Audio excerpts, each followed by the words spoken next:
Ridgewood Village Council Public Workshop meeting, March 28th, 2018. The time is 7:30 p.m. Adequate notice of this meeting has been provided by a posting on the bulletin board in Village Hall, by mail to the Ridgewood News, the Record, and by submission to all persons entitled to same as provided by law of a schedule, including the date and time of this meeting. Roll call. Councilman Hache? Here. Councilman Seaton? Here. Councilman Voigt? Here. Councilwoman Walsh? Not present. Mayor Knudsen? Here. Please stand for the flag salute. I pledge allegiance to the flag of the United States of America and to the republic for which it stands, one nation, under God, indivisible, with liberty and justice for all. Please join us in a moment of silence for men and women serving our nation, our first responders, and all those who suffer from senseless violence.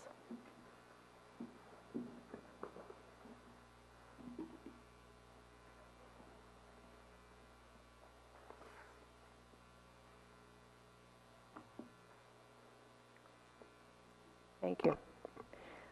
We'll start this evening with public comments not to exceed 3 minutes per person for a total of 40 minutes. Good evening.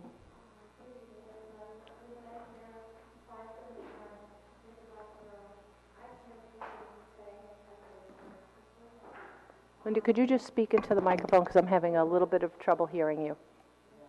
Wait, we're going to make sure it's turned on.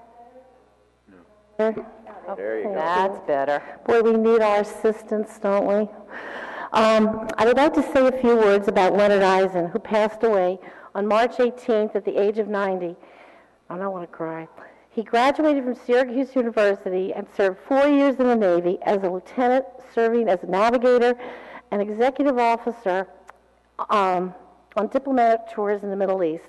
He loved his family, religion, reading, photography, the outdoors, and was a walker.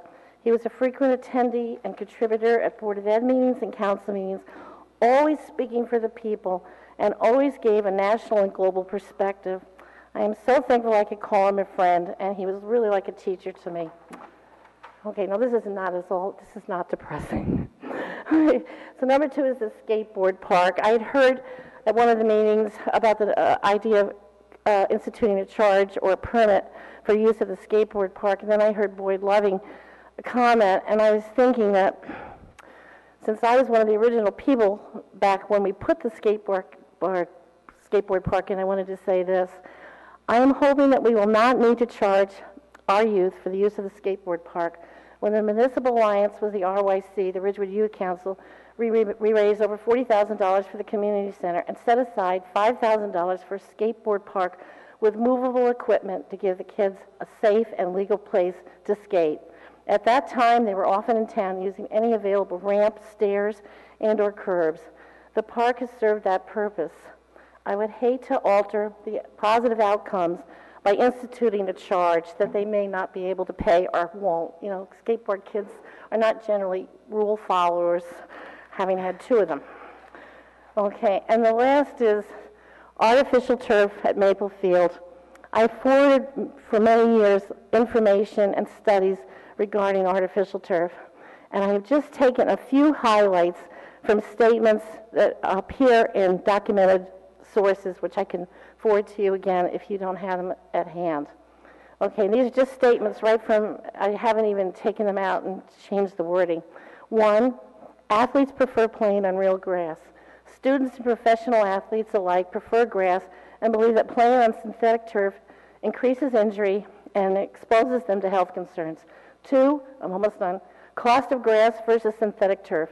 Synthetic turf costs more to install, almost as much as to maintain, and has to be replaced when it wears out. The myth, artificial turf requires little to no maintenance. Replacement every 8 to 10 years at approximately $500,000 to $600,000. Oh God, how come I can't even turn the page? Yeah, I can't seem to turn the page. Okay. Sorry, I'll come back. Should I come back at the end? You can come back, well, at the end of the meeting, Linda, and you can forward that to us, and I know we all have it, and we appreciate. Okay, thanks a lot. Thank you, Linda.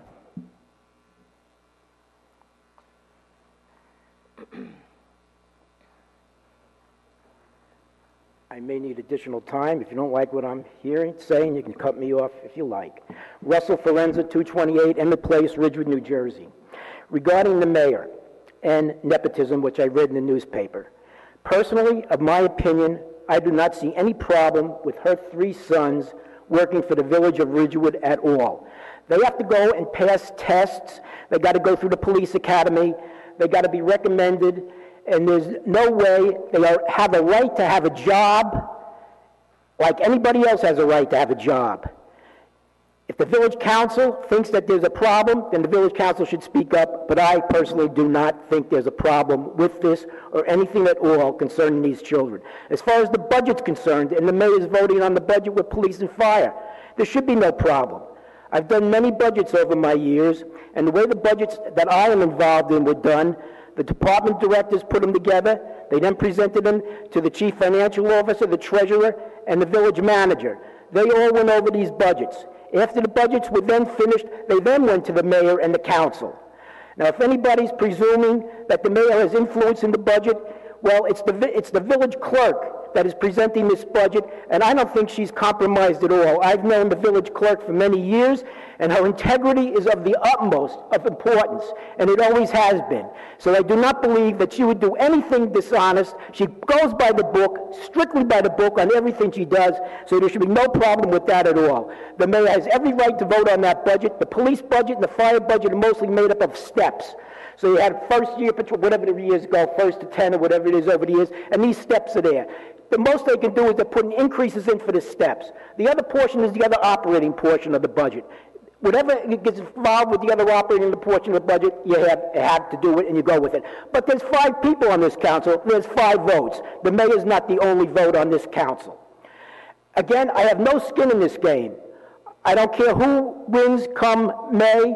I don't care. There's 4 people running, so I'm just wanting to let you know, there's no skin. I'm not favoring anybody. I just want to set the record rate straight that as I see it. The next thing was Our Lady of Mount Carmel, the Academy of Our Lady. She won $25,000. Congratulations. I've been in that raffle every year. I never won a penny. But why should she have to return money that she's won in a raffle that's conducted for a school, has nothing to do with the church or anything like that? Beyond my imagination why anybody would even bring that up. But in my opinion, again, this is my opinion, there's nothing wrong with that. Anybody, in fact, anybody should be able to take a chance out and be able to win. As far as the Our Lady of Mount Carmel meeting, where 3 council people were present, so what? Did they call the meeting? No, they went to a meeting. I've been at many municipal convention meetings in Atlantic City. Sometimes the whole council of every city is sitting at that meeting. Do they now have to tell everybody, and we're going to have a general meeting because I said at that meeting? Can I continue? Well, just a little longer, Russ. Well, let me I'm not going to be too long. So what I'm saying here, there's no conflict of interest. If there is a conflict of interest, we got a village attorney who can definitely say, you know, people, we may have a conflict of interest here, but how would anybody know who's attending these meetings unless they called up and talked to each other and said, oh, we're all going to attend this meeting and we're going to discuss village business at this meeting? It wasn't. It was Our Lady of Mount Carmel was conducting a meeting for those interested in the parish. These people belonged to the parish. They could go. In fact, anybody could go. It was an open meeting.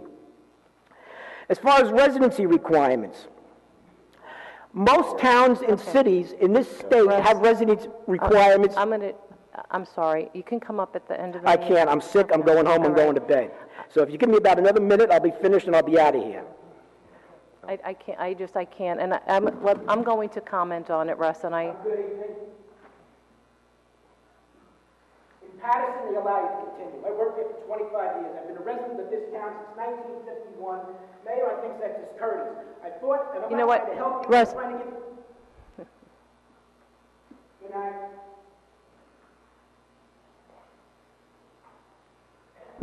Good evening, Mayor and Council. Saurabh Dani, 390 Bedford Road in Ridgewood. I wanted to thank you for these transparency binders. They are really helpful, and I have more complaints and suggestions. There is a resolution here, resolution number 18, which says that you're approving quotation specifications for replacement of a door. But do you have a copy of those specifications that you're approving, or because that's not in the binder? So there may be, it may not be complete. So there is a resolution which says that you're approving specifications for a quotation, but that those specifications are not there. So one suggestion is that when you're doing this Title 59 approval of specification, if those specifications can also be included in that binder because you're approving those. And the second one is, last time when we brought up the $6,000 to $40,000 range of quotations, CFO and village manager had agreed that quotations will go out to all the bidders at the same time. So if that can be included, that they will be emailed. So if the process is now that an email goes out to 3 or 4 bidders, then if that email can be included with this specification. Because one of the concerns that we had raised was consistently the last bidder gets the quote, and that's again happening today.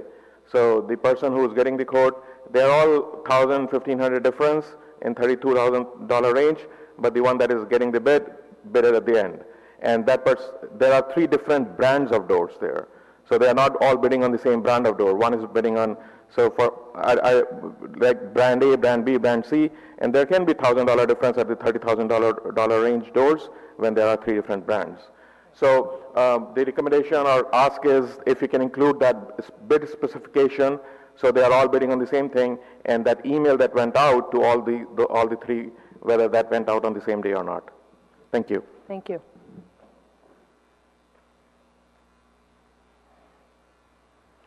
Pamela Perrin, 123 Kenilworth Road. I wanted to commend the council for having the yellow binders. They're very helpful. However, it's hard to stand up and read them. If you could put 2 more chairs there, it would really be wonderful. I would also suggest that you consider hiring an audio engineer for the sound in this room. You would have a more robust democratic process if more people could hear what's going on. Thank you, Thank Pam. you. Anyone else? All right, we're going to close public comment, and before we move on, I'm going to address a couple of things. So I'll get upset too, Linda, so sorry.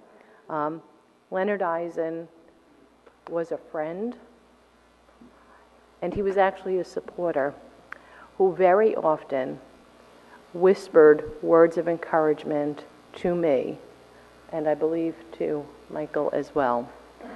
And those words of encouragement resonate every day, and he'll be missed. A very important and treasured member of our community, so we appreciate that. I do want to address some of the things that Russ was talking about, and apologies for allowing him to continue a little bit further. The issue of whether or not, or how the hiring process in the village of Ridgewood and my sons. My family has been, I will say my sons have been defamed in letters to the editor. My sons are highly qualified members of the police and fire department. One of my sons was, and Heather might correct me, was a 6 or 7 year volunteer firefighter for the village of Ridgewood before taking a civil service test and coming out number 3. Number 1 was a veteran. Goes automatically, doesn't matter what the score is. My other 2 sons took a test in 2013 before I ever considered running for village council.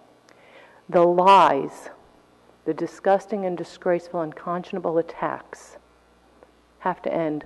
I really worked very hard to restore civility and decency to these meetings and to the public conversation. And it's unfortunate that in order to win an election or to have an election, mudslinging and lies is the first order of business. So that will be addressed over the course of time, and I appreciate Russ. He was absolutely right, and I believe that the village attorney will attest to that. We reached out to the local finance board, I believe it was 2 years ago, regarding the budget, and if you'd like to speak to that, Matt, it would be appreciated. Well, just that there was an issue that was raised at the time, and I did have a conversation with local finance board of the Department of Community Affairs, and the response was is that Councilwoman Knudsen at the time could vote on the budget with her sons in the police and fire departments, and that was not a problem at all. That didn't create a conflict of interest. It was actually they looked at it as an obligation, and so based upon that, I had advised her back at that time that it wasn't a problem to do it. And I'll just say that I am proud of not just my sons, but every first responder, every police officer, every firefighter, every single first responder. And as a reminder, when people are making defamatory comments, that before they leave the house, they strap on a bulletproof vest. And one of my sons will have to run into a house burning to protect residents. And I'm proud of all of our first responders, but this nonsense has got to end. Mayor, may I add something? Sure.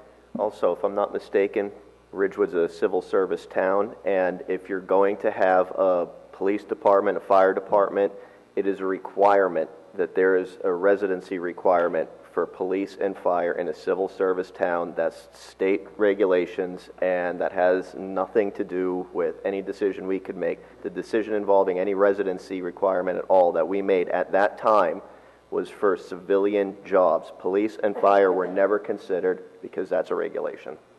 To that point, I'll just add one final note. Civil service is our Department of Personnel. By nature of its design and structure, civil service eliminates any discrimination and nepotism, including discrimination against my family members. We did not change or vote on any public safety titles. It was civilian jobs, and I appreciate it. My comments were in support of civilian positions, clerk typist, bookkeeping, mechanic, receptionist, on behalf of the village residents. Ridgewood taxpayer-funded positions for village residents. It made sense to me. It made sense to me then. It makes sense to me now. And I fought, and I have been skewered as if I voted to enrich my family. The vote was about residency requirement for civilian positions. There's enough documentation. We're comfortable with that. But again, these baseless, disgraceful accusations must stop. So moving on. So this evening, can I? This is our first is a presentation, and that's from a special project task force, and I'll have the mayor speak to. So we have tonight, we have Brian Leahy, we have John Kavanaugh, and are you coming up, Ray? Come on up. Come on up, you may as well. So just as by way of background, make sure your microphones are on. Ray, you want to just grab a chair from over there and you can move over to that table? And just by way of background, as a reminder to everyone, our Special Project Task Force here is actually our reorganized Financial Advisory Committee. So prior to, I guess, whenever we reorganized, I actually don't remember the date, we reorganized and regrouped the Financial Advisory Committee and renamed it to the Special Project Task Force. We have all the exact same members, and importantly, what we allowed by doing that was a broader scope of study areas. And tonight we're really thrilled because I know how hard everyone worked on this, and so you're going to deliver this report and you'll give us the background on it, and just introduce yourself for the record as well when you start. Sure. Brian Leahy.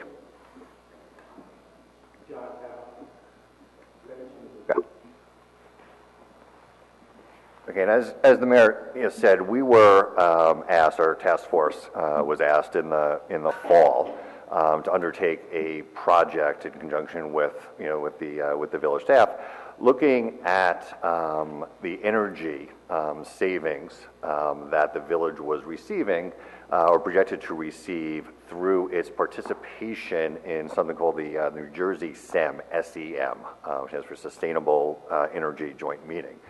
And effectively, the way the SIM works is the SIM would organize or group together different municipalities that wanted to join it, and by bundling their energy demands or energy requirements, go out to different energy suppliers and see if they could get a better rate and contract for a better rate and deliver the better rate to the municipalities that were participating in it. It's just related to the supply of the energy, the gas and electric. The delivery it still gets done by PSE&G, but you can opt out, as many of us can in our own residences. You can have someone else do the actual, supply. This has been going on for a number of years. Our understanding is, and the village wanted to better understand, what were the economics and what were the savings to the village by going through the program. So we got together, with the village staff and started to take a look at, the bills, just to give you some sense of the billing that goes on, in the village for energy. We sat at a conference table, up across the way here, roughly the size of this table, and I would say it was filled with envelopes that range from anywhere from 3 inches to 1.5 foot high of bills. And this was for about 2 years worth of bills, really 2016, 2017. Each property in the village gets its own bill each month. A property for this purpose can be something as small as a traffic light. Each traffic light gets its own bill. It gets a delivery bill, it gets a supply bill. If the SIM is used, it gets a bill from 1 or 2 other providers. And some of the bills are, a couple of pages. Some of the bills are really large. So it was a massive amount of bills that the village staff, put together for us to start to go through. And so in talking with them and working with them, what we decided to do to try to get a representative sample of, what were the economics, to the town over this period, we focused on this building, actually. We figured one property, Village Hall, as a property, makes up about 20% of the village's annual energy costs. So it's a fairly large representative sample, as a building. It also, for this purposes, was one of the easier buildings, we think, to look at because it was a single meter, I think, throughout the entire period. So as opposed to other buildings that might have had multiple meters, other plants that also have, like the water pollution plant that has the gas being burnt off, other complicating factors, this building was kind of big, relatively straightforward, notwithstanding the fact that we had to go through, however many thousands of pages to kind of get to that. So what we did was we took the bills, the relevant bills we were able to find for this building for that period. It was 20 months. It was January of 2016 through August of 2017. And we were able to take for both gas and for electric. We were able to determine from the bills how much gas or electric supply was being done by either PSE&G or the third-party provider through the SEM. Compare what that rate was to the rate that would have been used, had the alternate provider been used, during that period.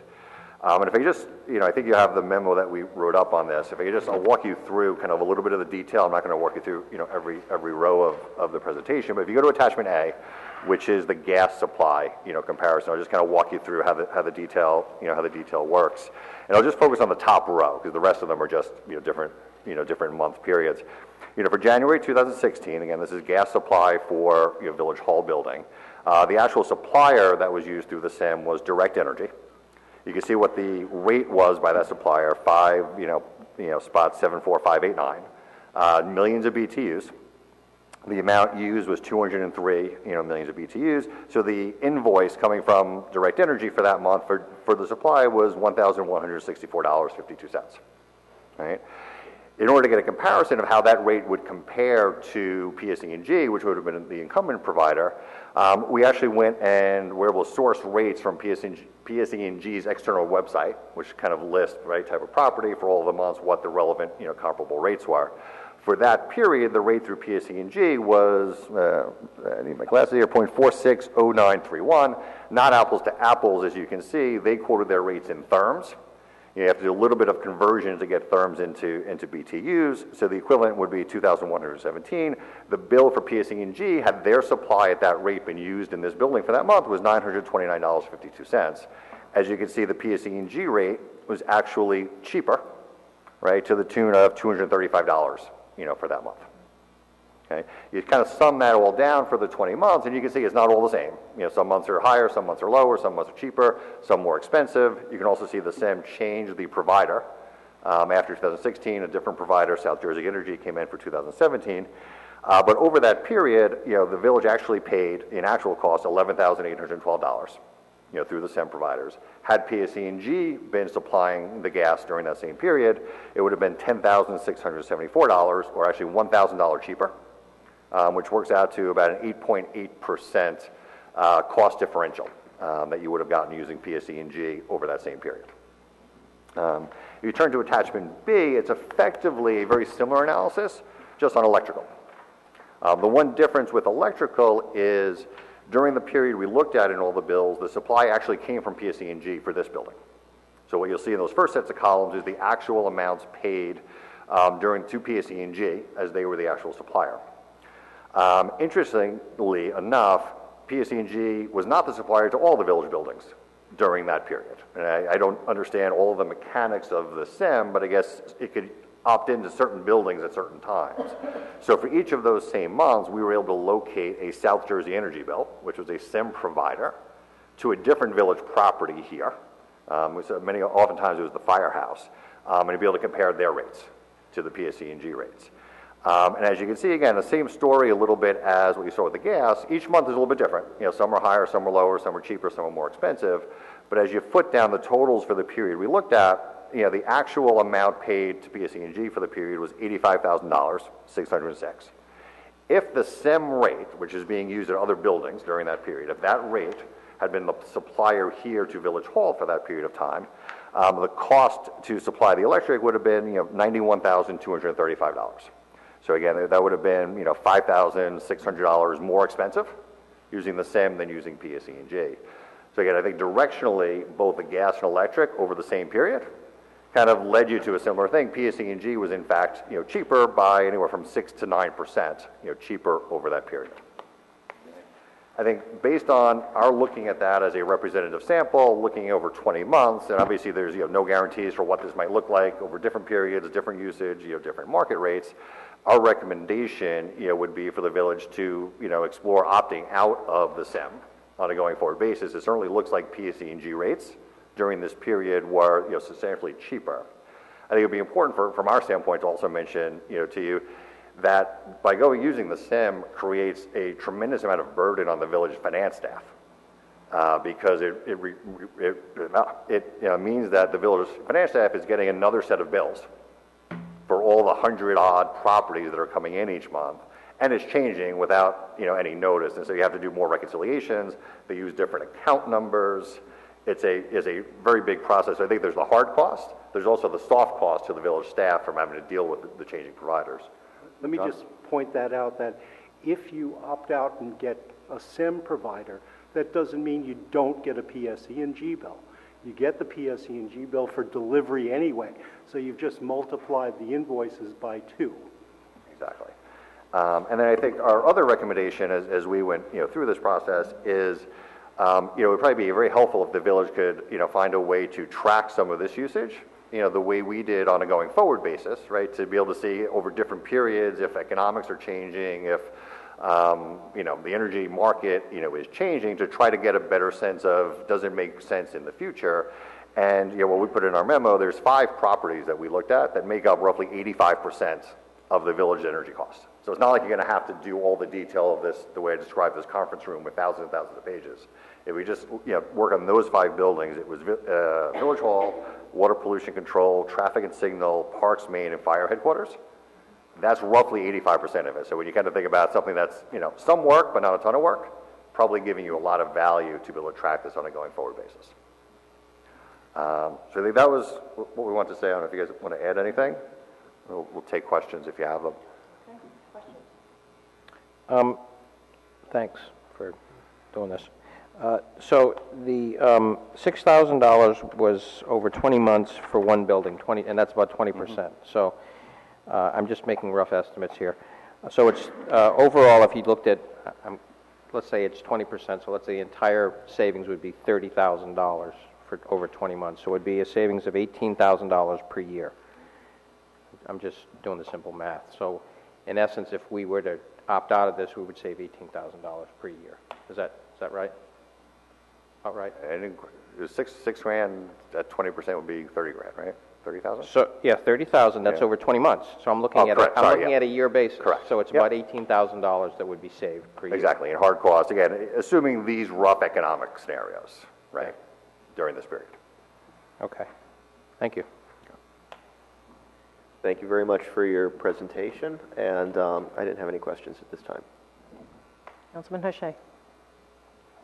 Thank you, guys. This is actually kind of eye-opening because there are a lot of companies out there that market the benefits of going to these individual suppliers through PSE&G network, but that there's some sort of, at the end of the day, cost benefits. I think that there's a realization for us, the village, and also for residents who might be, being marketed these types of services. At the end of the day, the savings are just simply not there. South Jersey Energy, I saw was the one that we use for electricity. And then for the gas, we South Energy again, and also Direct Energy. Do we have any sense of how much of the market these guys control? Are we, and I don't know what the selection process is, maybe you guys know.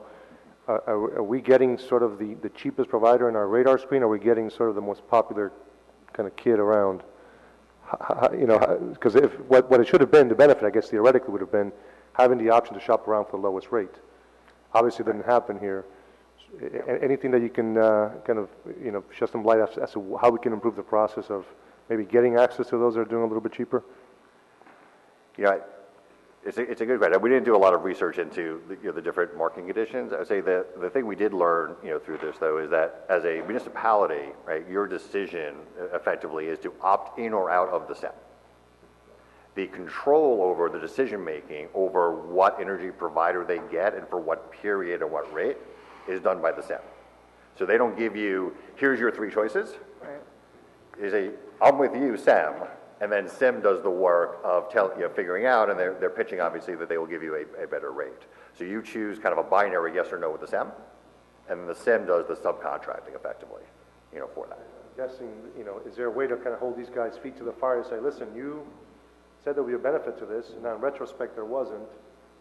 Who's going to pony up, the difference? I mean, the way we've been... Yeah, I don't think there is. I think we did the affirmative opting in. Basically, what the SEM does is it aggregates all the municipalities who opt in, and then they go to market, and then they get the best rate at that time when they go to market. So we, as one individual municipality and a group of municipalities, certainly I think we should share this information with them, but there's not really much we can do because we've decided to opt in, and then what happens is they then come back after they've been to the market and say, this is what the price is, this is the strike price that we're going to use for the next 3 or 6 months. So, but certainly I think it would be worthwhile for us to share this information with them. One municipality within that opt-in group, this has been our experience for a particular time frame or a particular vendor. Otherwise, your question is the SEM really looking out for the cheapest provider, or are they looking for any alternative other than PSE&G? Because if they were the cheapest provider... They're supposed to be looking for the cheapest provider. Including PSE&G. At the time they go to the market, yes. Doesn't seem that way. Yeah. Agreed. Thank you. So it certainly doesn't seem that way, and I guess one has to wonder that there must be some fee there involved or percentages that are involved for the SEM, so there must be something that they're looking at, maybe not necessarily the best outcome for who they're providing that service to, but maybe the best outcome for themselves. So I mean, presumably that there has to be, they have a cut of something there. Yeah. So I'm just that conversion to therms, is that, that's pretty accurate? I guess there's some, it's really not my wheelhouse at all, so I was just interested in understanding exactly how that works. I would have to get back to you, and can email it to Okay. you. It All right, wasn't I guess mine there's either some until we had formula. to- Okay. We researched it, but you can Okay. actually go and research it, on your phone. Okay, You can no, kinda but go so through in that. other words, you're confident that that there's a high level of accuracy to that? Yeah, there's a specific calculation that Okay, gets I guess done that was my question. I go wasn't through, really yeah. going to go home and Google it, so. Exactly, depending on your high school chemistry or physics, I don't know what subject it was, but, Right, some okay. class we all probably learned it at some point. Okay. So then the other suggestion, when we go back to the amount of paperwork that's generated in order to go through this process, it seems to me that's more staff time as well. Is that what we're saying? Absolutely. I mean, I think our recommendation would be, even if the economics were the same, Right, it probably still wouldn't be worth it because all the demands it puts on the staff time. Okay. To have to pay double the bills, reconcile the bills, and constantly be kind of chasing different providers and figuring out how to reconcile that bill to the old bill, to the next bill, to make sure that we're not double paying things. so even if either all things are equal or PSE&G were marginally higher, that trade-off is worth sticking with even marginally higher because the staff time is making up that difference. Would that be a fair conclusion? Yes. I mean, Okay. you could, Yes, and both Bob Rooney and I met with Brian and John, and Bob Rooney said that alone is a reason to, not continue this stuff. Because of all the time that they put in, the staff puts in, because their account numbers are different than PSE&G's, they have to try to reconcile it. If they have questions, they have to do it. I know that sometimes STEM sends them and says, what is this account number? And they're going to have to convert it from PSE&G's to theirs, so it takes a lot of time. So just for the record, do you want to just tell us everyone who worked on this project and everyone on the Special Project Task Force? John, actually, maybe. I could do it. I'll probably butcher a few of the last names, so I apologize to anybody that's watching at home. So there's the three of us, Alex Kislevich. Kislevich. Uh-huh, That's how you pronounce his name? yeah. Okay, you might know the people better than I. David Huff. Huff, okay, great. And Rob Koch, in Rob addition Koch. to the three of us. Okay, so I just want to say, I'm going to really say thank you times a million, because I have to say, at one point when we were meeting, having tasked you with this as your first project, I actually felt bad when I realized how much paperwork was involved. It was a daunting task, but the outcome is incredible, and so we really do appreciate it. Thank you. It's a true service to the village and for us. We're really very much grateful to all of you for that. So thank you, and we'll be working with this and moving forward. Let's see if this microphone works. Yes, no? Yes? And we'll be tasking you with your next special project in very short order. So thank you. Thank you. Thank you. Thank you. Okay, so our first item under Ridgewood Water is a yearly annual renewal of the mapping software for the GIS. We've been using Bentley as a supplier of the systems for Ridgewood Water since 1989. They maintain our GIS that serves as the backbone for all utility infrastructure data, and also supported through the software is all property served, water used, and appurtenances. It's used by GIS, distribution, treatment, metering, and customer service groups each day, and it's updated with relevant field information daily. The software serves as a basis for all asset management functions as well, including determination of the useful life of specific infrastructure, capital planning, and the money for this is allocated in the operating budget. Questions, comments? No? And the next one is rejection of a bid for 2018 well improvements. The bids went out and were received on February 22nd. Okay. Nothing else. This is going to be tough. Is that Interesting. The bids went out, oh, now I can hear myself. The bids went out February 22nd. They were received. One bid was received. It was $830,000 from A.C. Schultz. We are rejecting the bid because it exceeded the consulting engineer's cost estimate, which is $528,000. So that's over $300,000 difference. The project will be revised, and then we'll republish it and then bid it again. questions, comments? Moving on. And the next one is, I wanted to give you an update on the tub grinder. As you know, we've shared the tub grinder with the Borough of Glen Rock for many years. We pay 2/3 of the cost of the maintenance and repairs. They pay 1/3. When we bought it originally, they paid 1/3. We pay 2/3. That's based on the usage by the two municipalities. We have gone out for a bid for a tub grinder. As you may recall, W.E. Timmerman of White House, New Jersey, was the low bidder at $365,580. So we would like to award a contract for that. We did reach out to Glen Rock. We met with Glen Rock and their DPW staff, and they have decided they do not wish to purchase a new tub grinder with us. However, they may choose to purchase the old tub grinder, taking into account that they've paid 1/3 towards it, so they would pay 2/3 of the, appraised value of the tub grinder. Or if they choose not to do that, then what they'll do is we'll sell it on something like Gov Deals, and then revenue, we would get 2/3 of the revenue, and they would get 1/3. So at this point, I think we can move forward and purchase it. As you know, we've had a lot of issues with the tub grinder. It's, I believe, 12 years old, I think, and this year in particular, we had issues with getting parts. It is up and running. It is running well. But, with that kind of age and with what it goes through during leaf season, we really believe we should go with a new tub grinder. So at this point, we want to award the contract. Okay, any questions, comments?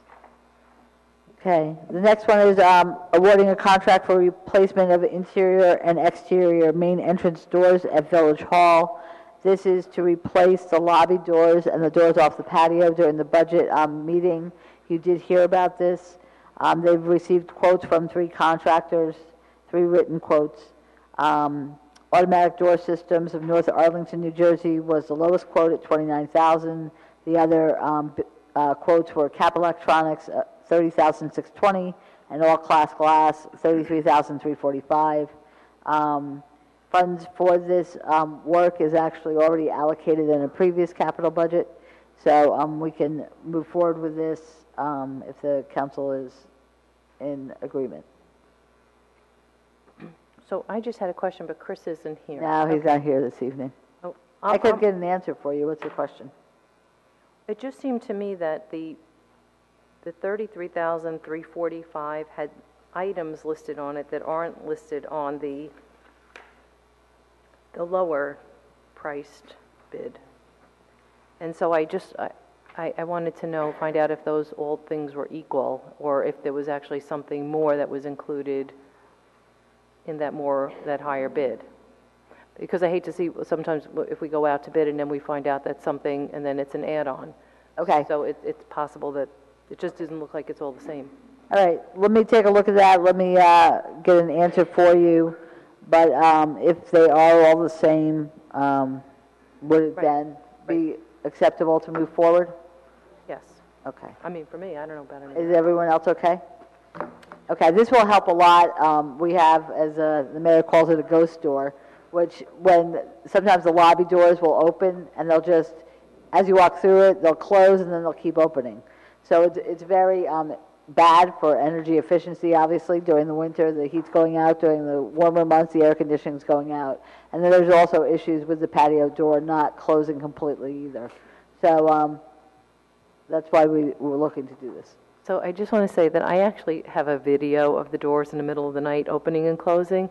But I also want to point out that they're a little dangerous because the door actually, I was actually walking toward the door and it just swung out toward me and very quickly. So I think they have to be replaced. I don't think we have much of a choice. Quickly. Okay, the next one is a emergency temporary appropriation resolution. And the reason we need this is because we have not yet adopted the budget and we need additional funding within the budget to be able to fund everything that we do up until the time of the budget adoption. This is routine and something which we need to do so we can continue to pay our bills, pay our employees. So that's pretty standard. Okay. Any questions? Okay. Number 4 was actually removed from the agenda. The next one is the shared services agreement with the Ridgewood Board of Education for vehicle maintenance and repair. Many years ago, we did do vehicle maintenance and repair through our central garage for the Board of Education, and now we're resuming this practice. Labor costs are between $45 and $65 an hour. That depends on the size of the vehicle and the engine. Preventive maintenance programs are flat fees, anywhere from $195 to $390, and that's based on the gross vehicle weight. Parts are at cost plus 10% administrative fee. So there is some income coming in. We had done Mr. Calby had done a preliminary estimate of revenue from the Board of Education, possibly around $5,000 for an entire year. I mean, we'll wait to see if that remains to be seen, but that was a rough estimate. So, and in addition, this is in addition to the Washington Township agreement, which we approved this month. We're still in March. This month is a public meeting. And so I just want to say that we meet monthly with Superintendent Dr. Dan Fishbein and Board of Ed President Vince Longto, myself, the village manager, and Councilman Hushay is actually the liaison for the Board of Ed. And I think this was a lot of conversations and a lot of effort to have this come to fruition. So I think it's a benefit to the taxpayers across the board, probably some savings for the Board of Ed, and we'll make a little bit on the other end. So I appreciate your work getting this done, Heather. Thank you. And I want to thank Mr. Calby for pursuing this and getting it Yes, done. thank you, Rich. Thanks. The next item is operations declaring property surplus. This is miscellaneous equipment for the police department. It includes everything from radar units to light bars to scanners to lights and sirens, which are no longer needed or have outlived their useful life. The next one after that is the declaring property surplus, the 1998 auto packer for the streets department. This is a 1998 year. It requires more repairs than it's worth, and we'll be using it for parts until it is sold as is. Any questions? Nope. Keep going. Okay, the next one is a request from our Director of Health, Dawn Citrullo, about corrections to vital records, which includes birth certificates, marriage certificates, civil unions, and death certificates. Currently, we charge a fee of $25 for birth corrections and $10 for marriage, death, and civil union corrections. The charge for the corrections was last increased in 2009, so it's been 9 years. It actually is quite time-consuming to process these corrections, and Mr. Trullo is asking that we increase the fees to $50 per correction. These fees at some other municipalities that have hospitals where they're have births include Teaneck, which charges $45, Hackensack charges $30, and Englewood charges $27. Their corrections are needed because a result of a mistake by the person giving the information and or proofreading the record, or a decision to change a child's name after the record was created. Okay, so I just want to point out that I still think this is just an interesting fact about this, that what we learned from Dawn, thank you, is that a child's name can be changed up to 7 years after they're named in the hospital, after they're born, by just changing the record and not going through a costly court process to legally change a name. So it's still fascinating to me that somebody could have for 7 years a name, John, and somebody decides I'm going to change it to Jim, and on 7 years old you could become Jimmy. Interesting. All right, so everyone's okay with the increase? Yep. It sounds to me like a pretty good deal. I mean, Dawn, you had mentioned that it's thousands of dollars to change it in court. Yep. And it's $50 here. Correct. Okay. So, thanks, Dawn. Think it should be higher? I think probably it's double what we charge right now for births. So I think, we'll do it and then we'll see, and perhaps we won't wait 9 years to increase the fees again if need be. Okay. Actually, I'm going to have Dawn come up for this next item, which are memorandums of understanding for the health department. I think it's probably best if she explains it to you. It's a little bit, because we do it through Patterson, and she'll explain all of that. So there's a few memorandums of understanding or memorandums of agreement, depending, we call them different things. And a lot of them are because now that I'm the health officer, we're not under Fairlawn's jurisdiction. The first one is to have Carol Wagner cover when I'm on vacation and have myself cover for Carol when she's on vacation, which we pretty much did for each other anyway, but I couldn't cover for her if a health officer was needed. Requirements from the state are that we're on call 24/7, and if the state calls us with a communicable disease, we have to actually call within 2 hours or we could lose our license. So I actually did get a call when I was in yoga one time, and I called within an hour. I was like freaking out. So it's very important that we have somebody covering. The other three are for bioterrorism, HIV and AIDS, and tuberculosis control. And those are requirements of the public health practice standards that we're required to do, but we don't have the means to do them, so the county covers them. And we were under the jurisdiction under Fair Lawn because we were covered under Fair Lawn, but now that we're standalone, we're doing the memorandums through Ridgewood. And the last one is for the lead, which I had explained in the budget meeting, where the blood lead level has dropped from 10 micrograms to 5 micrograms per deciliter, whereas Patterson has always been doing our public health, again, under Fair Lawn, but now we're doing the memorandum separately for Ridgewood. And what they do for the lead is the public health nursing case management, and then I go out as a lead inspector and do the investigation and the follow-up. Okay. Any questions?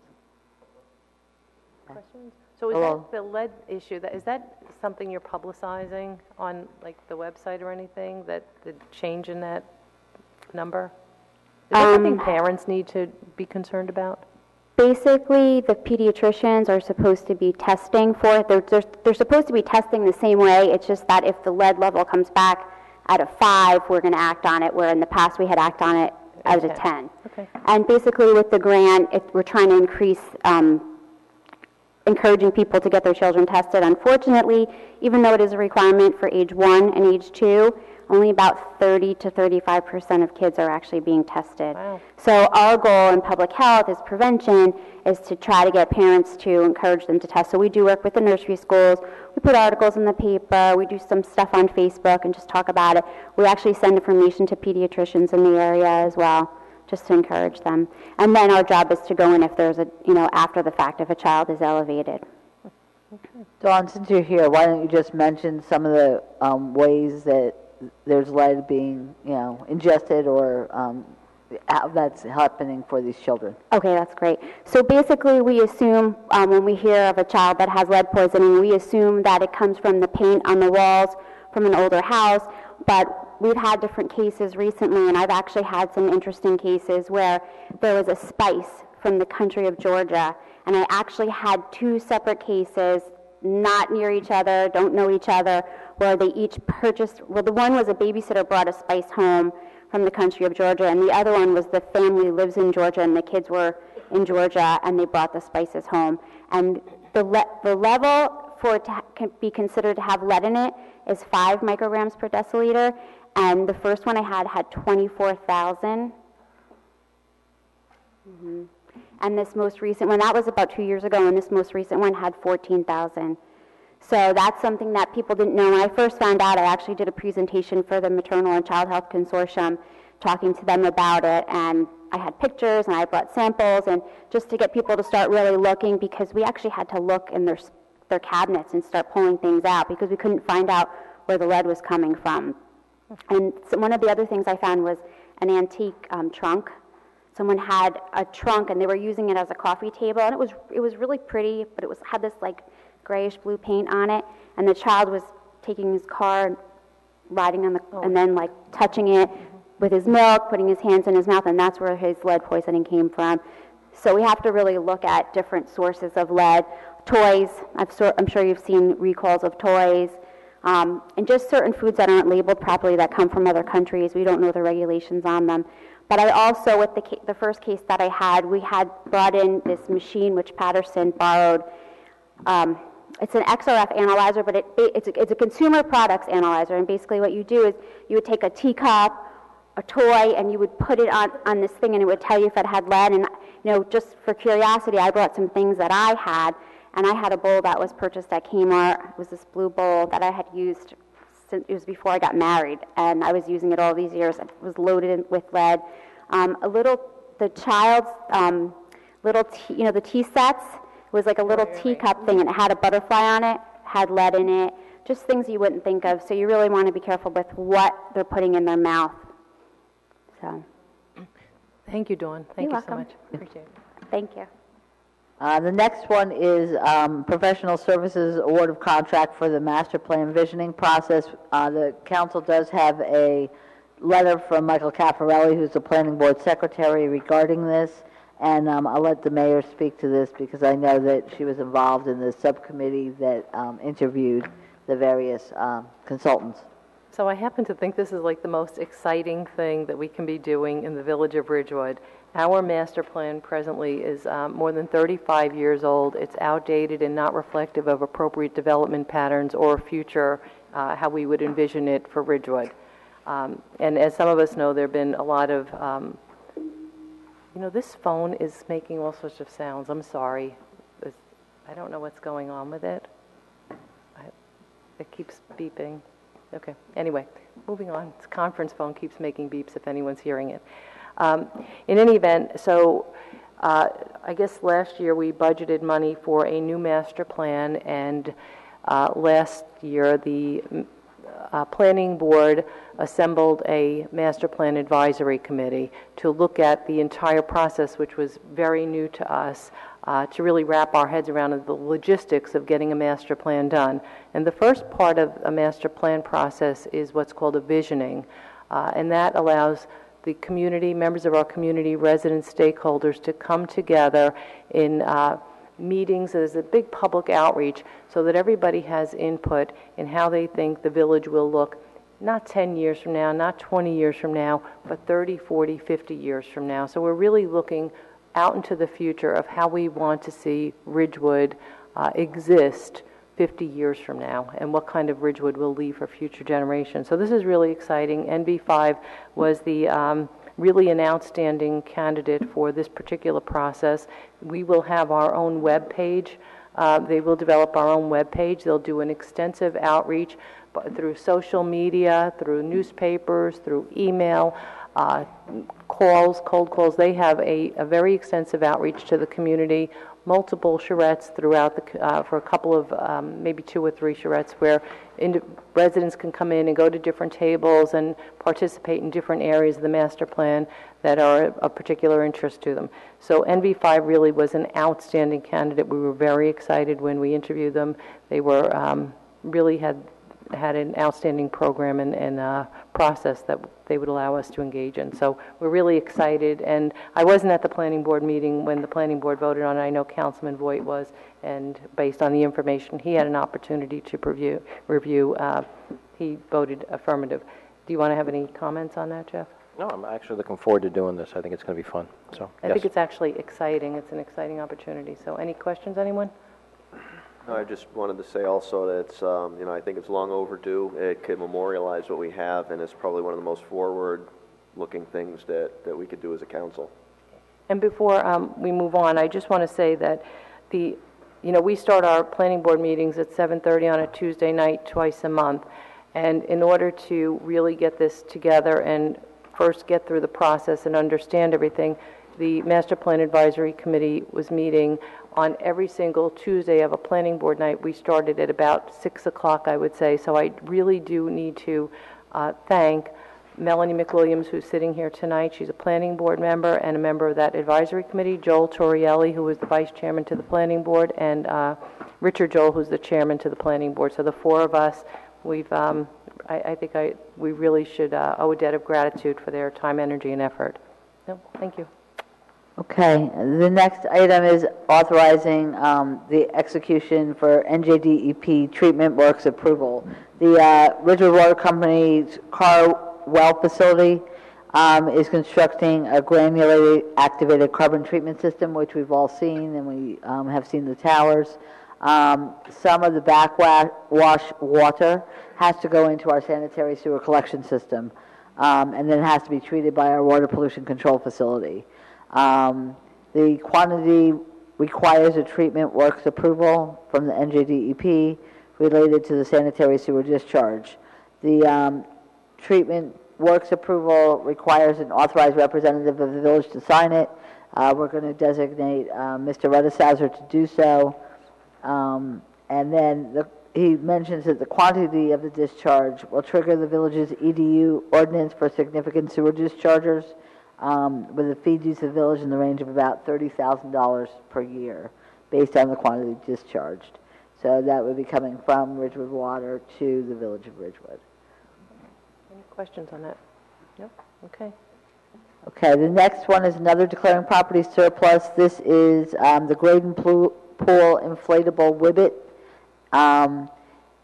It was damaged by vandals while still in place at Graydon Pool, and it was also removed from the waterfront and stored in the Parks Division yard at the end of the 2012 summer season. Several large slits were found in the individual pieces. It was inspected by the vendor, and it was suggested it be replaced rather than repaired. It was purchased for approximately $11,500, and I'm just reading something from one of the recreation. Additional staffing did add costs because they needed staff who was watching the Whibbit specifically in addition to the general population who was swimming. So, and some of the guards, and so there were some safety concerns with the Whibbit. So I don't know, I know it wasn't in the budget that I'm aware of for this year to be replaced, but at this point what they want to do is just be able to declare it surplus and get rid of it. Just a question. How many seasons did we get out of it?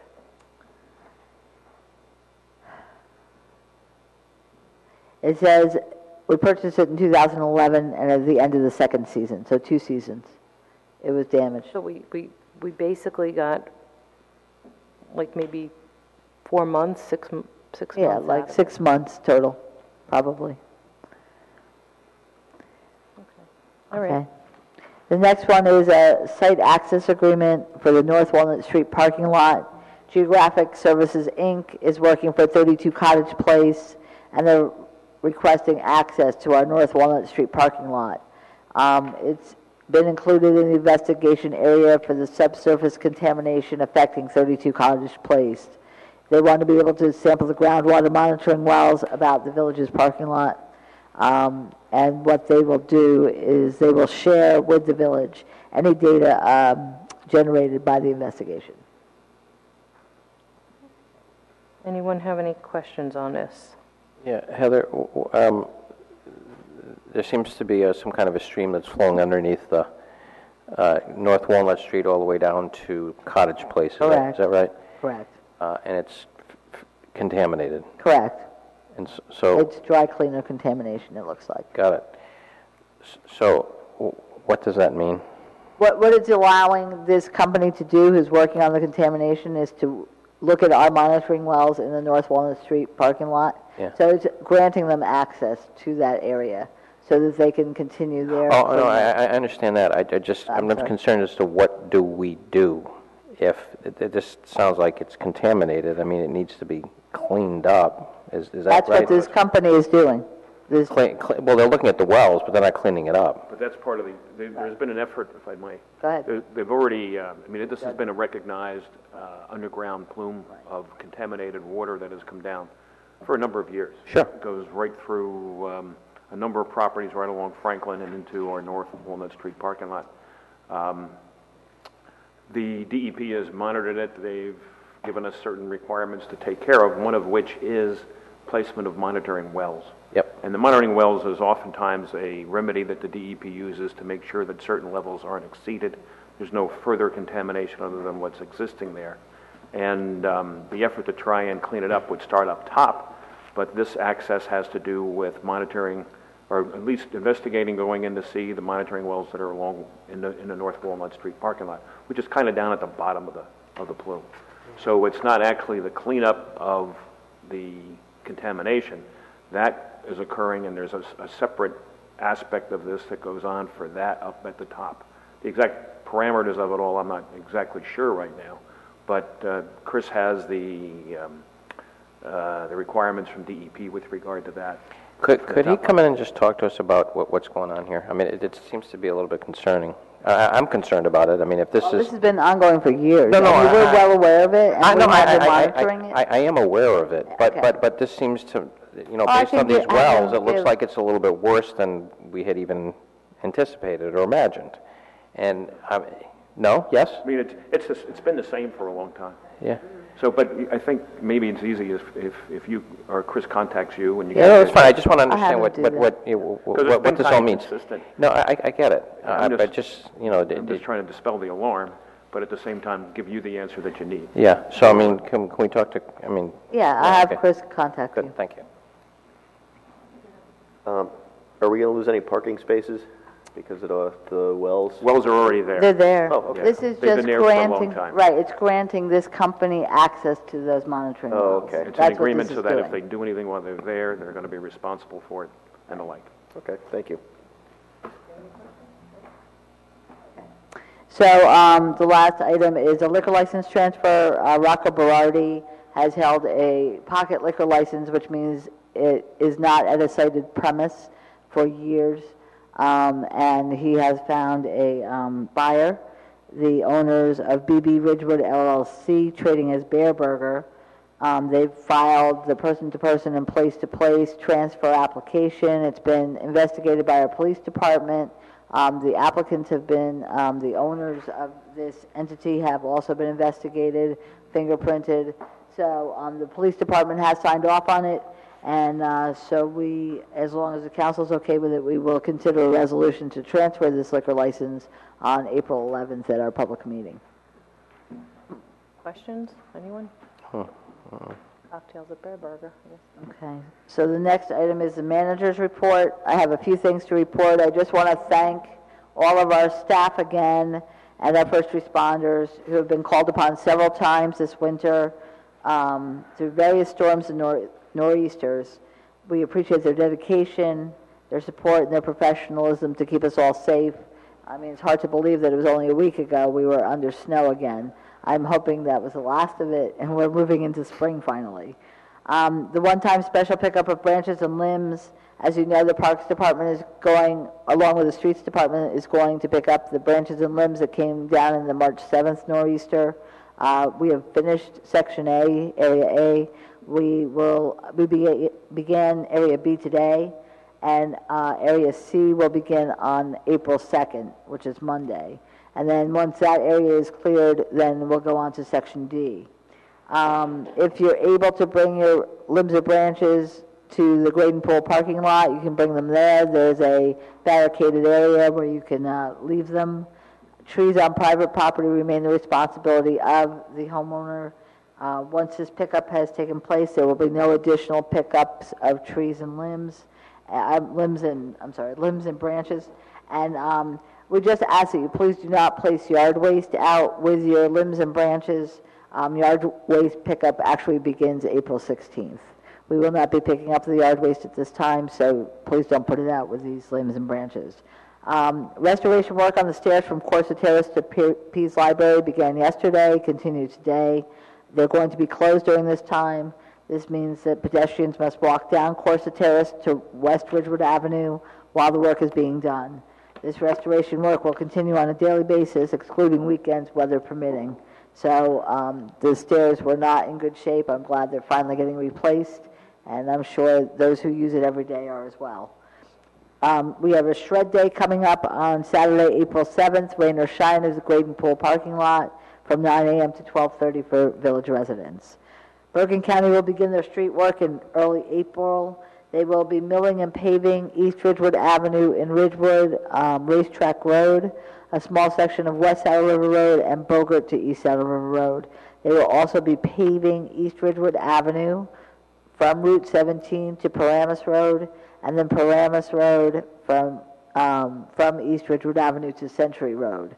Although Paramus Road is not obviously in Ridgewood, it's a well-traveled route.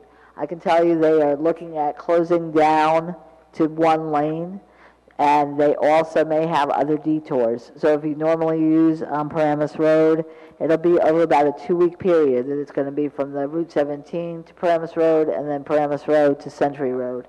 So please keep that in mind, expect delays, and possibly find alternate routes. Gov Deals, I want to say in the last month, we have continued to use the online auction service to sell surplus vehicles. We've auctioned 3 vehicles for a total of $10,891 in revenue to the village, and next week we're going to put up 3 more vehicles for surplus disposal. If anyone's interested in bidding on a village vehicle, it's at govdeals.com. The Holocaust Memorial Service, sponsored by the Interfaith Committee, has changed the date of the memorial service to Sunday, April 8th at 7:30 p.m. at Temple Israel, 475 Grove Street. Please note that this is a change from the village calendar, which did not report that date. We'll put this on the website as well, but the Interfaith Service Holocaust Memorial Service is April 8th at 7:30. The Village Council's work session scheduled for next week, April 4th, has been canceled. The regular public meeting will be held on April 11th, and then the next work session will be held on April 25th. Introduction of the 2018 municipal budget, as well as introduction of the capital bond ordinances will take place at the Village Council's regular public meeting on April 11th. The public hearings and consideration for adoption of the budget and the capital bond ordinances will take place at the Village Council's regular public meeting on May 9th. All village offices will be closed on March 30th in observance of Good Friday. There will be no garbage or recycling pickup on this day, and the recycling center will also be closed. The police department will be opened, and the recycling center that will be open on Saturday, this coming Saturday, from 8 a.m. to 3 p.m. I just wanted to read one other thing. I just today received from the administrator in Hohokus. They are beginning a 2-month-long drainage road project, and this is involving West Saddle River Road. I know a lot of Ridgewood residents use this area as a cut through to Hollywood Avenue. The West Road will be closed, as well as the neighboring roads daily for this project. So again, if you do travel in that area, please consider alternate routes. What are they doing there? It's a drainage and road project. Part of it is going to be paving and milling through the county, but there's also drainage being done on that road. So I just had a question, because we have residents over on the other side by Racetrack Road, so the county's doing that. But when you said, you did say Bogert, right? Yeah, that area of... That's that piece that goes down, so I just want to make sure that... The county's not going to do that because that's not a county road, but we're going to work with our contractor to get so that the whole road is paved. Right, so when everyone's kind of, because that's where Hohokus, the county, and Ridgewood all kind of have that little Correct. triangle, and Correct. nobody seems to take care of it. Okay, great. Okay, that's it. Moving on. Jeff? Yeah, just one quick question, Heather. On the East Ridgewood Ave, Yeah. when is that starting? Is it starting this week? Now, I think it's starting either next week or the following week. It's starting soon. They're starting going from Ridgewood Avenue, from 17 to Ridgewood Avenue first. 17 to Paramus Road first on Ridgewood Avenue. Right. Then the second part of it, so that is slated to take approximately a week. Okay. And then the second part of it is Paramus Road from East Ridgewood through to Century Road. And that's a week or 2, depending. Again, it's all weather permitting. If it's raining, they may not be able to do it, but we'll see. Good, all right, thank you very much. I just actually, before you go, I wanted to point out that I had run into our county executive, Jim Tedesco, and we had a conversation about that little triangle, because we had so many residents that had expressed concern about that particular area, and they really did make an effort to get this taken care of, so we're appreciative of that. Moving on. Yeah, thank you. So the Open Space Committee met on March 15th. One of the items of discussion was this diversion issue, and is trying to identify property that is not appropriately or adequately identified on the ROSI, which is the Recreation and Open Space Inventory.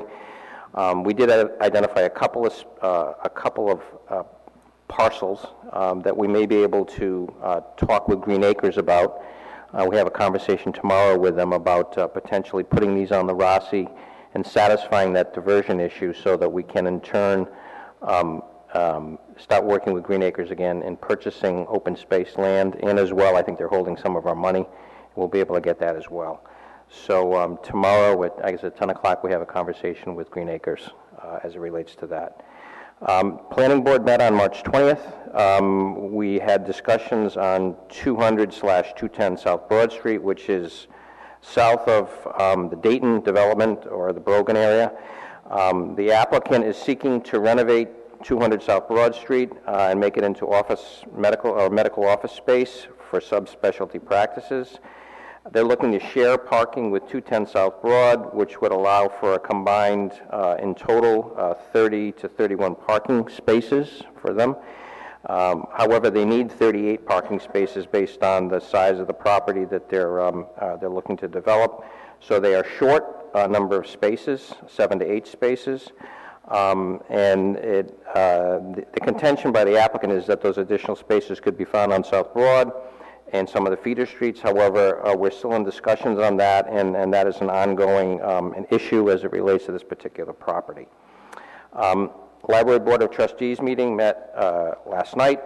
The annual Authors Luncheon on 425 at Seasons Restaurant in Washington Township, put on by the Friends of the Library, is filling up fairly quickly. There's 300 seats sold to date. The capacity is 425, so if you're interested in signing up for this particular luncheon, please go to ridgewoodlibrary.org/friends. These luncheons are generally a lot of fun. They have a silent auction, and it ends up being a really nice event. May 11th is the Friends Appreciation Day for Friends donors. There's going to be a reading of the play called Art. I'm not familiar with that, but it's going to be in the library, the large kind of facility, the seating room that they have there, the auditorium. It'll be that evening. On a side note, last Saturday, March 24th, the Knights of Columbus had their annual St. Patrick's Day event in the school gym on Passaic Street across from Mount Carmel Church. Practically everyone on the dais attended. I hope they had a good time. It featured bagpipers, Irish dancers, the band Celtic Cross, and one of our own Irish crooners, Pat Mullen, who sings Danny Boy, does a great rendition of that. It was an all-you-could-drink Guinness evening with lots of corned beef and cabbage. I'd like to thank the Knights for helping coordinate the event. Also thank Best of Everything for the food that they delivered, which was wonderful. Wine and Spirit World of Hocus for the adult beverages.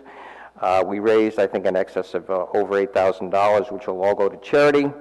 There was a winner of the Ireland trip, the raffle, and there was also a winner of the it was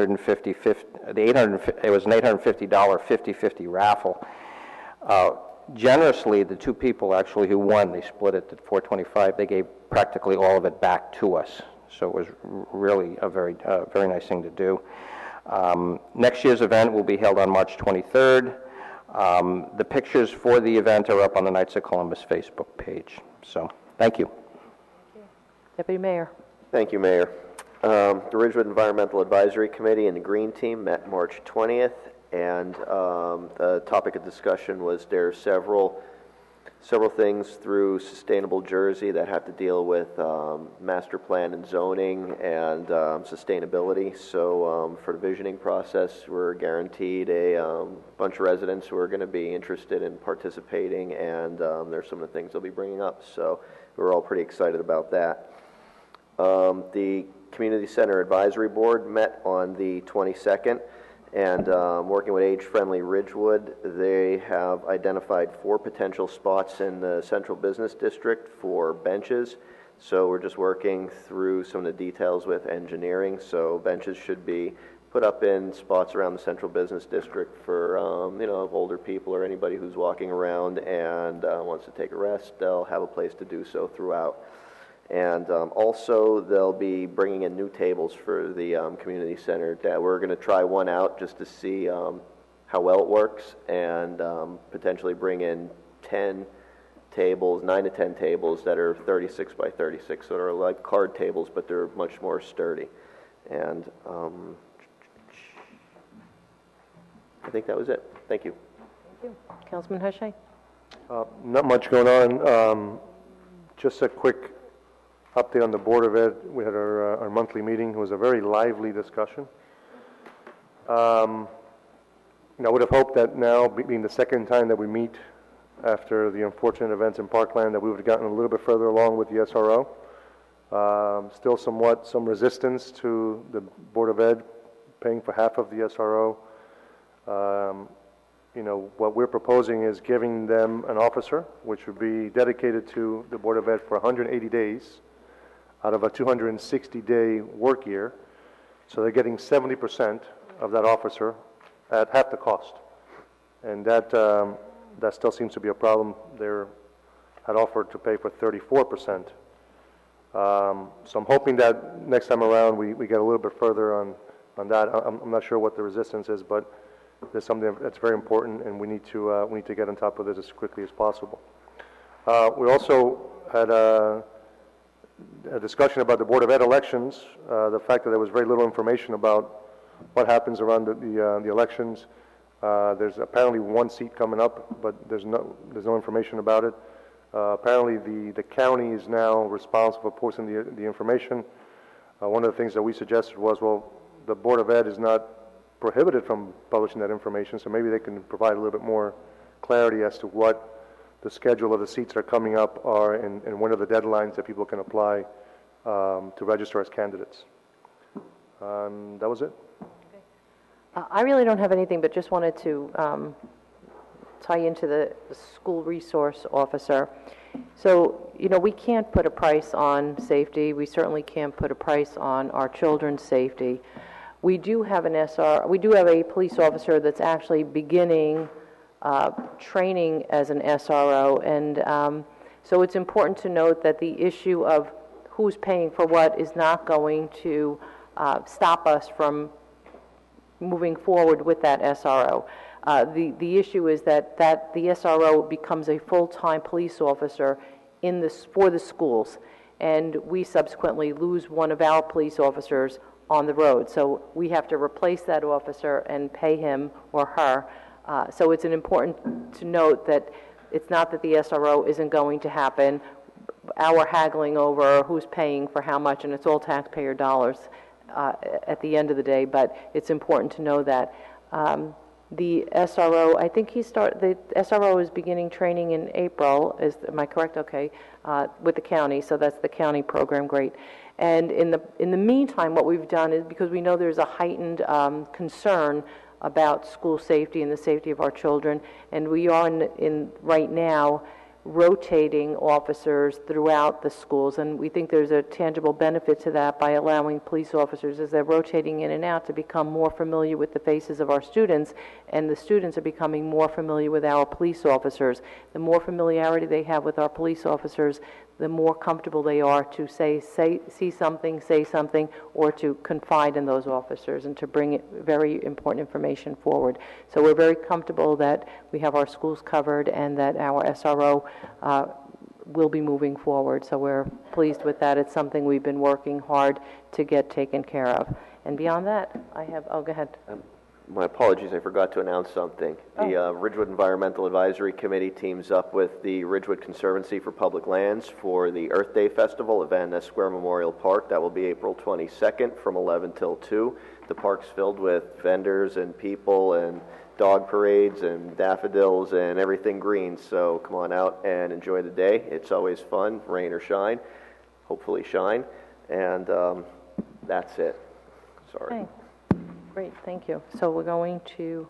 As a review of the April 11th public meeting agenda, we have several proclamations, including proclaiming April as Tree Planting Month and Arbor Day, proclaiming LAX Lacrosse Day in Ridgewood, proclaiming May 6th to 12th as National Drinking Water Week, and also proclaiming May as Building Safety Month.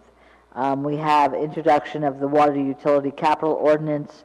We have a couple of ordinances for public hearing. One is to reestablish the water rates and fees for 2010 to 2017, and the other is amending water rates and fees for 2018. Resolutions, we have award of contract, annual renewal of mapping software for GIS. These resolutions are for Ridgewood Water. Rejecting the bid for the 2018 well improvements, authorizing the NJDEP treatment work permit application processing for the Carwell facility. Under ordinances, general ordinances, we have establishing a cap bank, which is necessary when we do the introduction of the budget. We have the general capital ordinance, we have the parking utility ordinance, and increasing fees for corrections to vital records. Public hearings, we have amending the Parks and Recreation for establishing rules and regulations for the seasonal skate park, amending the fees we're not doing. We're establishing policies for use of level 1 rooms in Village Hall, and amending Chapter 145 fees for the use of level 1 rooms in Village Hall. We do have our budget message, which will be a PowerPoint presentation. Our CFO, our treasurer, as well as our auditor will be here that evening. We then do a resolution to approve the budget and set the hearing date, which will be May 9th at the public meeting. The resolutions include approving a temporary general capital budget, approving temporary water utility capital budget, and approving a temporary parking utility capital budget. We approve emergency temporary budget appropriations, Title 59 approval for the tub grinder, award of contract for the tub grinder, Title 59 approval for replacement of interior and exterior main entrance doors at Village Hall, awarding contract under cooperative purchasing contract, turf field for Maple Park, awarding professional services contract, planning services for visioning process for updates master plan, authorizing a shared services agreement with the vehicle maintenance and repairs with the Board of Education, approving memorandums of understanding for the health department. We may have to do them individually. I don't know. If we do, there'll be several. Declaring property surplus for various equipment of the police department. Also surplus for the 1998 auto packer from the streets department. Also, the Graydon Pool Inflatable Wibbit Aqua Track, authorizing site access to North Walnut Street parking lot, approving the liquor license transfer from Rocco Berardi to BB Ridgewood LLC, appointments to Planning Board, REAC, Ridgewood Green Team Advisory Committee, Community Relations Advisory Board, Shade Tree Commission, and PRC, Parks Recreation Conservation Board. Did you want any of these off of the consent agenda? Nope. Okay, thanks. We're good. So with that, we're moving back to public comment.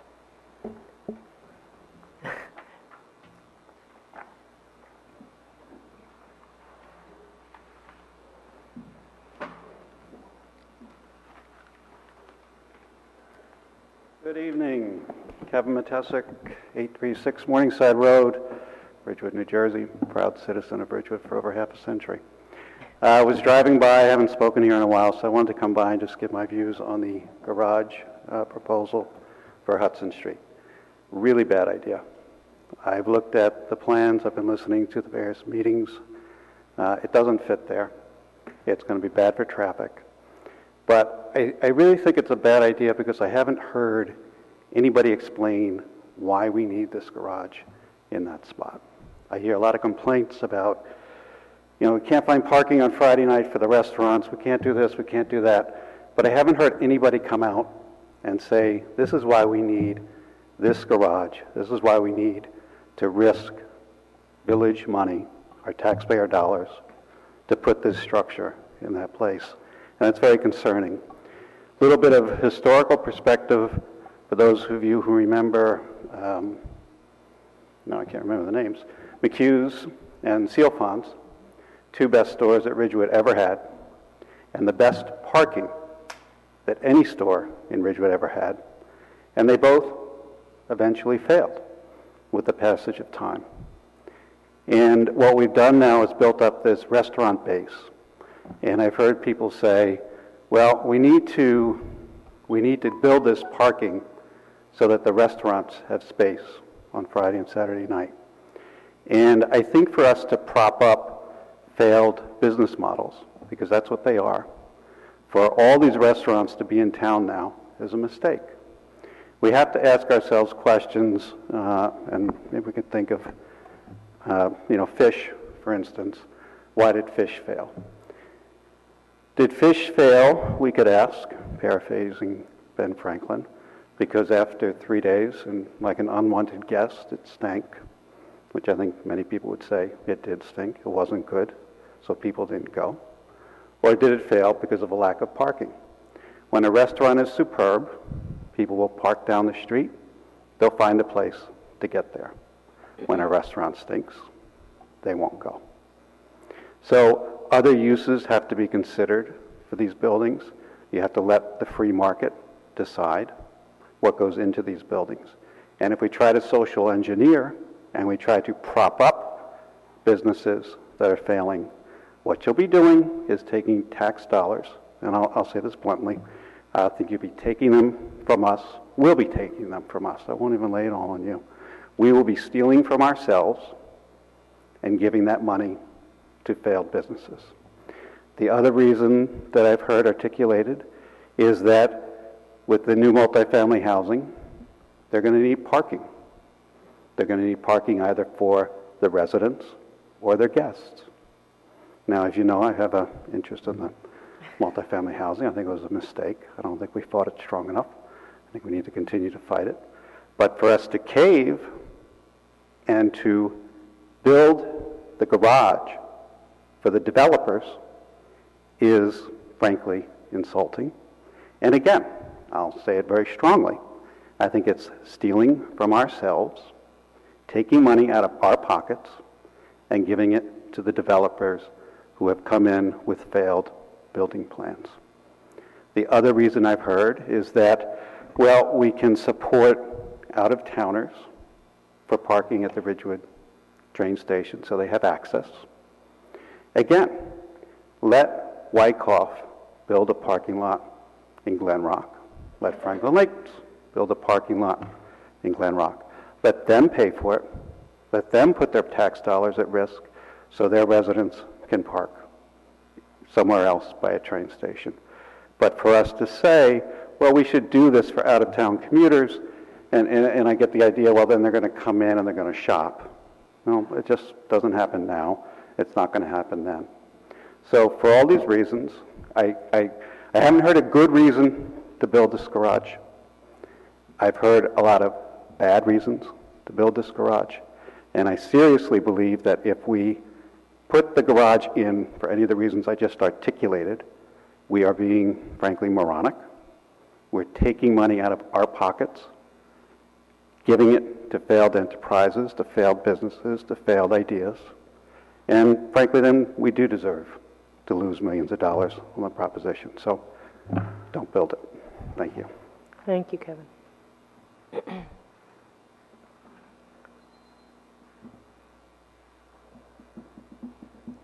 This is a continuation from the earlier part.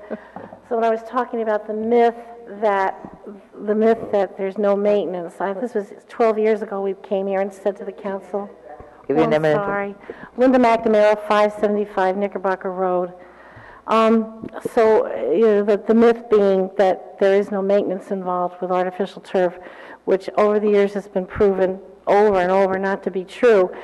Not to mention the single biggest expense of replacing the carpet, after 8 to 10 years, which is anywhere between $500,000 and $600,000. There are also costly repairs of seams and tears, costly disposal charges at time of replacement, somewhere in the upward amount of $130,000, which does not include transportation and landfill charges. This is becoming a real issue because, you're taking massive amounts of crumbed rubber and you're going to try to recycle them, and we just don't have the markets for any of this anymore, so there is charges.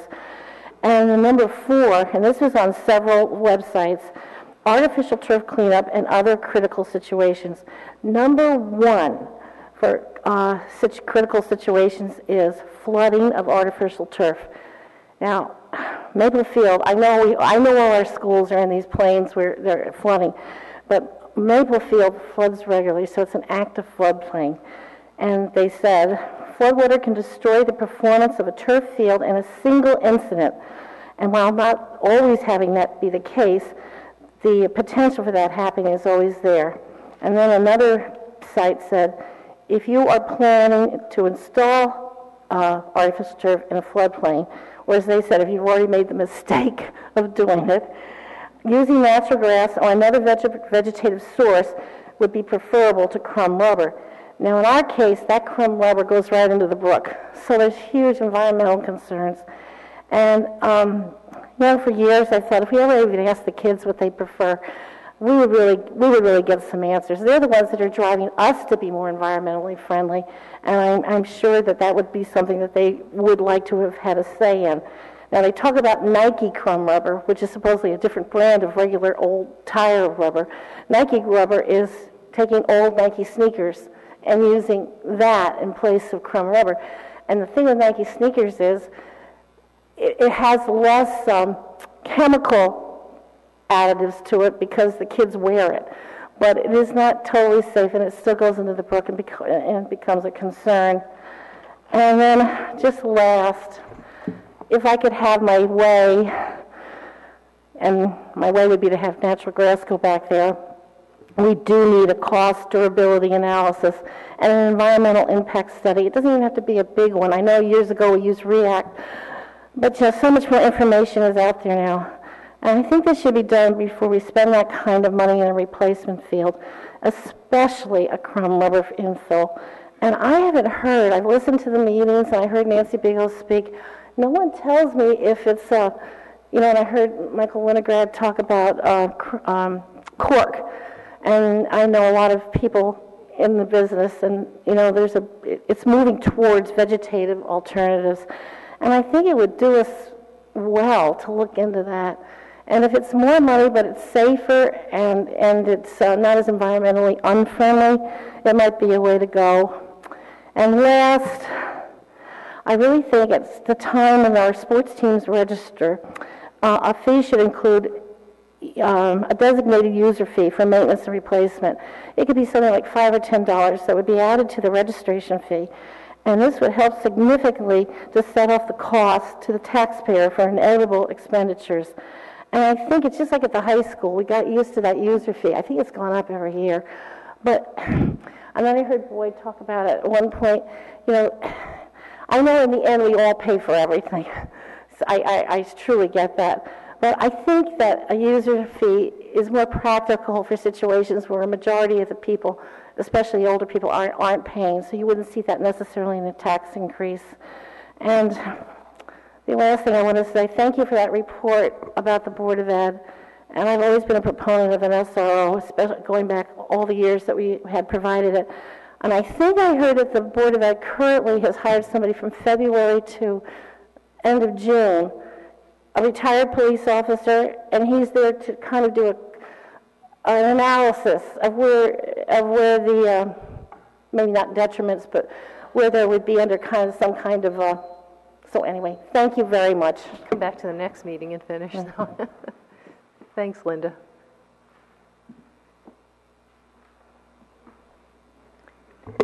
Ann Loving, 342 South Irving Street. Just was wishing that you would have mentioned something about Graydon. In 3 days, the tickets, the passes go on sale, the discount passes, and so you might want to just make sure that that's out there for everybody to know for the month of April. Thank you. Thank you.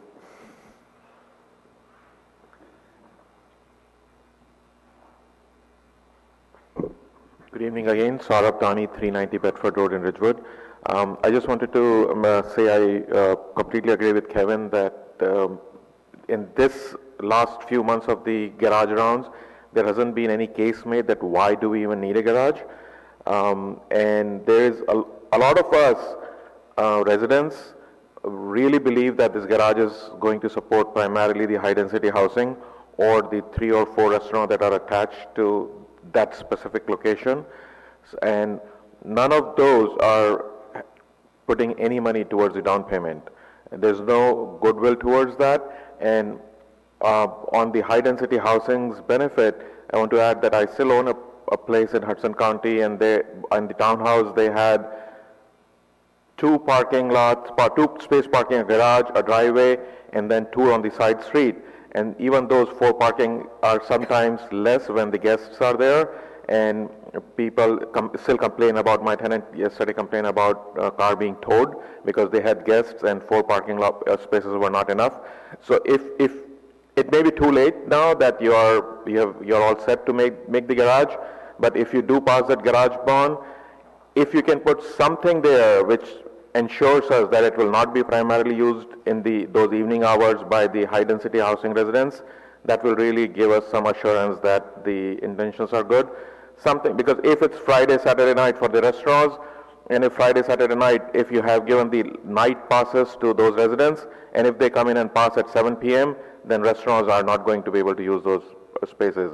So if there, as part of the ordinance, bond ordinance or garage ordinance, if it says that the night, it can be a separate ordinance. You already have a night parking ordinance in CBD, so that night parking ordinance can say that Friday nights and Saturday night, that in that specific area, it cannot start before 11 p.m.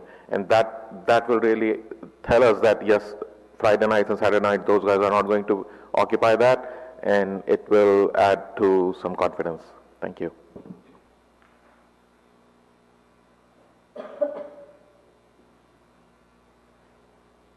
Good evening, Boyd Loving, 342 South Irving Street. It amazes me that they have a $110 million budget, but quibble over who's going to pay for an SRO. Just needed to get that in. My wife and I had occasion today to drive from this side of town to South Monroe Street, and while we were driving, of course, we went through the trestle and around Garber and Wilsey Square, which made me think that several months ago, Patrol Officer Ray Torino and Sergeant Chuck made a recommendation regarding reconfiguring that area to allow for a better traffic flow. So I was just wondering if at some point after I finish my comments, whether the manager could give an update as to where that project stands. And also, as we were driving through there, the thought occurred to me, what is going on with the plan to enlarge the parking at the train station? I know we were waiting to hear from the state. Again, if the manager could give us an update as to where we stand with the addition of, I think it was 30-plus parking spaces over there. And my final request for an update concerns Park Mobile.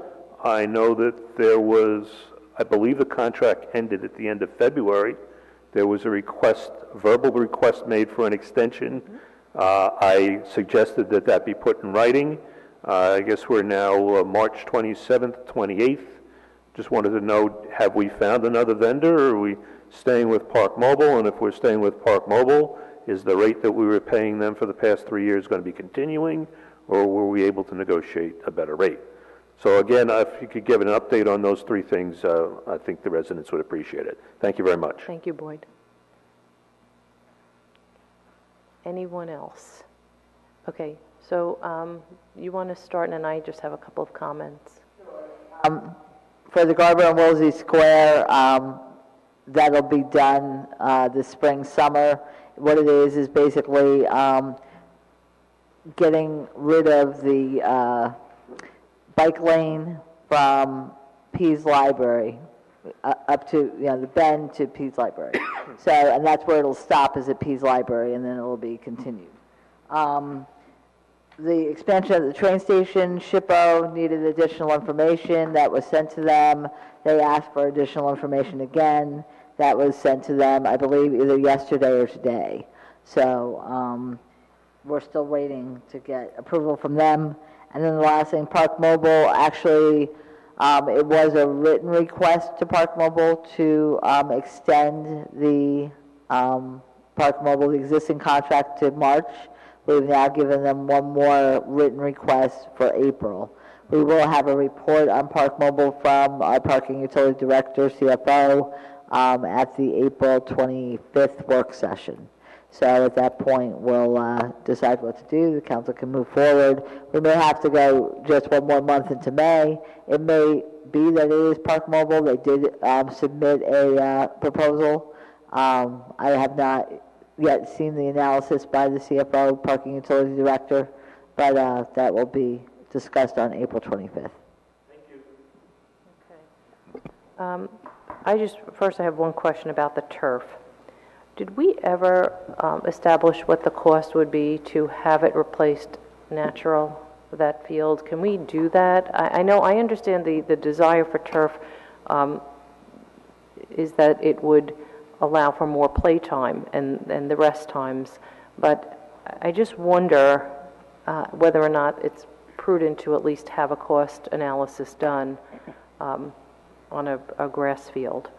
And I would, presumably that could be done, I guess you would sod it, so it's not like it's, you roll it out and the next day you have a field. And then my other thing, I just wanted to speak about the garage. So just to be really clear, prior to this council fully being seated, the last council majority spent in excess of about $500,000 on garage plans for garages that hopefully, can't say never, but hopefully will never be built. The two of them were obviously the Munster, biggest garage of all time, that was totally in the middle of the street, and then there was the second one that was towering over everything and again, grossly out of place and inappropriate for the area. So what we did was we utilized a provision in New Jersey statute that allowed us to have the lot designated as an area in need of redevelopment. And what did that allow us to do? It allowed us to have garage designs for free, for zero. So based on those garage designs, we have a cost analysis and a parking allocation study, but in fact, no decision has been made. This council has not made any decision. We've not voted on a garage. We've not voted to bond anything. We've made no decision. We're looking at garage ideas, designs. Councilman Hache and I are in the process with the village manager and the CFO to negotiate with garage developers. We're still at a point where we're looking at the pricing and what's going to be involved. So I just want to say that we haven't voted on that. So we're still working through that and how it would actually be funded. So I think that's it for now. Oh, and I'm sorry. Oh, and the user fee. I wanted to say, Linda, to the user fee on the fields. Councilman Hache and I just spoke about this the other day. We kind of were going through this, talking about how much it was costing us and how would you go to each of the sports teams to have some kind of a sinking fund. And I think the two of us kind of hatched this idea that, yes, in fact, there should be a $5 or $10 fee attached to every, I guess, a community pass registration for a sporting event, and that money would then come back to the village. It's something that we have to explore, and I think Councilman Hache is probably going to take the lead on that. So, I just want to add the other benefit that we've now realized of declaring the current site of the Hudson Street lot as an area in need of redevelopment is that we don't have to put up a bond, the 5% required for bonding. So that's going to save us up front, the $500,000 or so in funds. I just want to, because it was brought up, and I can appreciate difference of opinions with residents, businesses, experts. We hear all kinds of opinions about all kinds of projects, but I'm always compelled to correct when there's misinformation out there. So I just want to be clear that, none of the discussions that we've had, and we've had plenty of public meetings, we've brought in the developers who would be potential building the garage. We've had plenty of discussions here. Never was the discussion centered around propping up restaurants or failed businesses or so on. That was never part of the discussion. Never did we discuss building a garage for supporting the multifamily housing parking needs. And if anything, what I've always proposed is that we don't allow overnight parking in the garage. And also building a garage for out-of-towners, again, not even in the assumptions that Walker provided. Actually, I think in the initial ones they had allocated for some out-of-town spaces, and we asked them to correct that to include none. And what we've actually now been talking about here is allocating, based on the current plan of the 240 spaces, 75% of those spaces, so floors 2, 3, and 4, to commuters or monthly parking for employees. Again, the reason why it's important not to have overnight parking is because if you have somebody parking overnight and there's a commuter coming in the morning to claim his or her spot, we're going to have an issue. And also, the overnight parking in the garage then requires additional policing from the police department. The other comment that was made that the garage doesn't fit on the lot, and I think we've gone through painstaking lengths here to really make sure that it fits on the lot. And I think that's very different from what was proposed before. And we even had the experts come in and talk about how difficult it is to put in this ramping system, and where the optimal sort of width of a garage would be 120 feet. We're trying to squeeze it into 100 feet, but we're doing everything possible and stretching even the laws of physics and architecture to make sure that it fits on the lot. I just want to make sure that these, because, you know, a lot of this misinformation has a way of just kind of exploding and making its way around, but none of the things that I just mentioned now have ever been discussed by the council as part of the plan for the garage. And Yeah, and just to tag on to that, again, I actually get what is said about the multifamily housing, and the reason I get it is because it is something that's been discussed at the planning board level. The issue is that even though for instance, a Dayton site will accommodate, will meet the residential standard for parking by whatever it is per unit, they'll meet that, but they're palatial units. And so even if they assign every parking space, they have no overflow. So if even 3 of the residents there have a Friday night party and require added parking spaces, I think by default they're going to go across the street and park in a garage. So I think that that's the concern, but then of course you get into, well then now you have this new issue and now we've exacerbated a parking problem, and everyone knows, it's no secret how I felt and how Deputy Mayor Seaton felt about the high-density multifamily housing. So I don't think that the density and the amount of space allocated to their parking needs was nearly enough, and I think the density was entirely too much and the parking was not appropriate.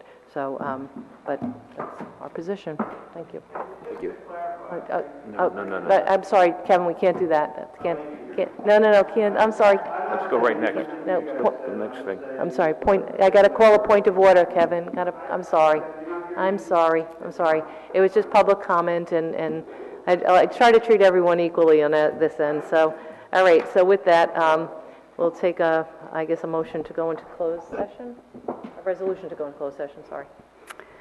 Be it resolved by the Village Council of the Village of Ridgewood that the Village Council meet in closed session on March 28, 2018 at 7:30 p.m. or as soon thereafter as the matter on the agenda can be reached, and that said closed session be held in the caucus room of the Ridgewood Village Hall, 131 North Maple Avenue, Ridgewood, New Jersey. And be it further resolved that the matters to be discussed in closed session are limited to personnel matters to include boards and committees. These matters are allowable under NJSA 10:4-12 et sec. And be it further resolved that the minutes of this meeting shall be made available to the general public when such matters have been deemed completed by resolution of the Village Council. May I have a motion? So moved. Second? Second. All in favor? Aye. Anyone opposed? Very good.